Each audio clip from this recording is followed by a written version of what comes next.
आपल्या कमला माताच्या उत्सवाला जवळपास 40 वर्ष पूर्ण झाले आणि माता ही नवसाला पावणारी आहे आणि आपल्या सर्वांना खूप मोठ्या प्रमाणामध्ये आशीर्वाद या मातेचा आहे. आमच्या बेनके परिवार सुद्धा आहे. याचा उल्लेख पूर्वीच्या काळामध्ये वल्लभशेठ बेनके साहेबांनी केला. वल्लभ सर आणि बंटीने इथं सांगितलेलं आहे. आपल्या आवटी पत्रकार पण सांगितलं. उपस्थित सर्वच मान्यवर माऊली शेठ असतील, MD शेठ असतील, MD साहेब, JK सर, आदरणीय शिवाजी महाराज घडवळे, आमचे मित्र वैभव, आपण सर्वजण ग्रामस्थ या परिसरात. 2 दिवसापूर्वी वल्लभ सर आणि जयसिंग आवटी माझ्याकडे आले आणि ते म्हणाले की आम्हाला 2 दिवसांनी या कमला माताच्या परिसरामध्ये जो बंधन आपण बांधला त्याचं जलपूजन करायचं. म्हणाले पण पाणी आहे का त्याच्यात? ते म्हणले पाणी नाही. मग तेच आम्हाला सांगायचं, ते पाणी सोडायला सांगायचं.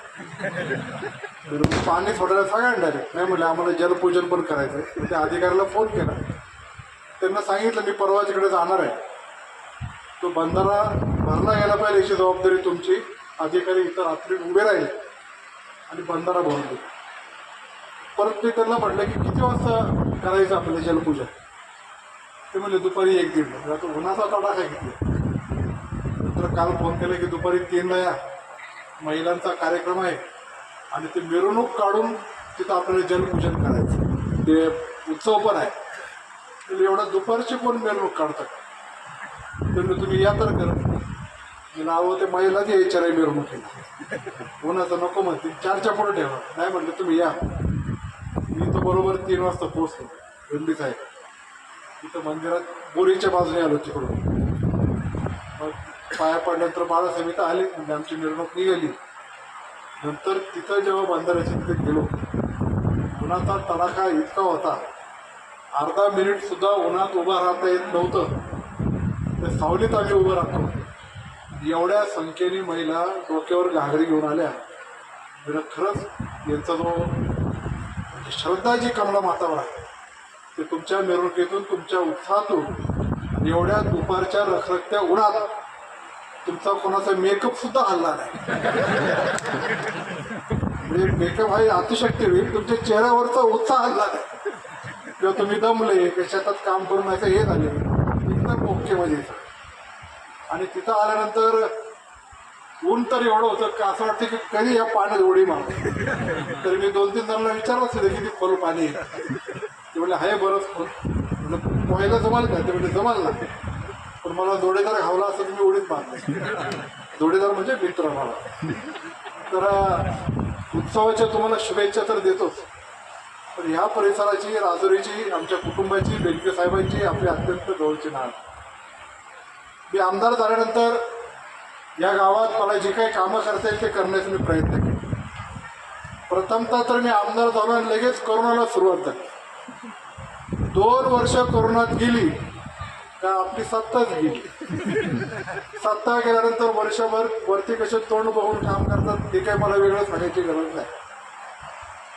योगायोग म्हणा, दुर्दैव म्हणा, अजितदादा उपमुख्यमंत्री झाले आणि तदनंतर कामाला जी मोठ्या प्रमाणामध्ये जलद गती मिळाली ते चिलेवाडीच्या पाईपलाईनचं 100 कोटीचं काम दादाने, या गावातले अनेक रस्ते करण्याचं काम, असे बंधारे मी तालुक्यामध्ये जवळपास 32 ठिकाणी बंधारे, कोट्यवधीचा निधी आहे. रंगनाथ पाटील आणि बंटीने तर मला जे जे करायला सांगितलं ते मी केलं. पण माझ्या निवडणुकीला माझ्याकडे तिरकच बघायचं. पाटलांची माझी 2-3 वेळा चकमक झाली. परत माझं तोंड बघायचं. ते काय नाही खाली मान करायचं पुढे काय झालंय काय. म्हणजे ते काय आता 2 पार्ट्या 2 ठिकाणी झाले आणि बाबाकडे बघून बरीच मंडळी बाबाकडे गेली. ते झाली गडबडची, जाऊन द्या. मी भोगलं, सरांनी भोगलं, साहेबांनीच भोगलं. आता काय गडबड होणार नाही असं सगळ्यांनी मला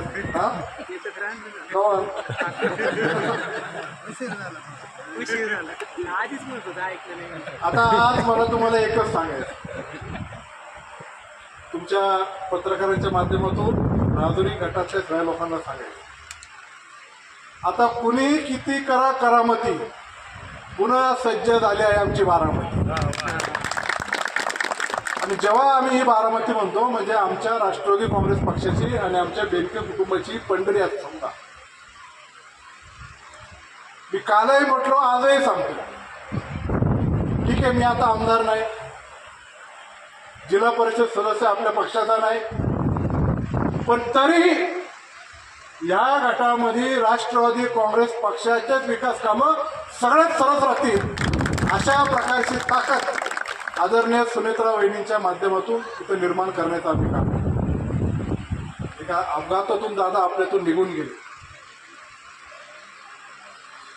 दादा गेले याचा विश्वास मला तरी वैयक्तिक वाटत नाही, कारण माझं लय त्यांच्यावर नातं होतं.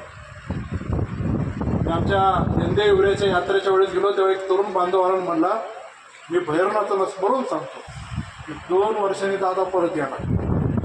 म्हणजे तू जे बोलतो तीच भावना माझ्या मनात कधी वाटतं की येईल परत दादा. तसं सत्य नाही. परवा जेव्हा सुनेत्रा वहिनींचा फॉर्म भरायला मी बारामतीला गेलो, सगळी लोक, सगळी नेते मंडळी जेव्हा तिथं बसली होती, म्हणजे मनात असा विचार आला की आता आमदारकीला पण महिला आरक्षण आलेलं आहे 33%. जवळपास 150 आमदार तर महिला होणार. पण असा विचार मी करत होतो की बारामती ही महिला राखीव झाली, सुमित्रा वहिनी फॉर्म भरतायत आणि त्यांच्या फॉर्म भरायच्या सभेला कुठेतरी दादा कोपऱ्यात असतो. म्हणजे इतकी आठवण आपल्या सर्वांना आजीदादांच्या विकास कामाच्या धडाकेबाजाची. तर काम आणि पुणे जिल्ह्यावरचं प्रेम म्हटलं तर आजीदादांसारखा माणूस पुन्हा होणे नाही. तर त्या दिवशी वहिनीने जेव्हा भाषण केलं तेव्हा एक गोष्ट त्यांनी सांगितली की दादांची कमी कुणी भरून काढू शकत नाही, पण त्यांची उणीव मात्र मी भासून देणार नाही. म्हणून आपल्या जिल्ह्याचे पालकमंत्री असतील, आपल्या राष्ट्रवादी काँग्रेस पक्षाची ताकद जी जिल्हा परिषदमध्ये आहे, सत्तेमध्ये आपण आहे, ठीक आहे, नाईलाजाने काही निर्णय घेऊन पुढे जाण्याशिवाय पर्याय नाही. क्योंकि राजकारणामध्ये आम्ही फक्त गप्पा मारायला आलेलो नाही, आपल्या लोकांची जपणूक करायची, लोकांच्या विकासाच्या बाबतीत पुढे लोकांना घेऊन जायचं आहे.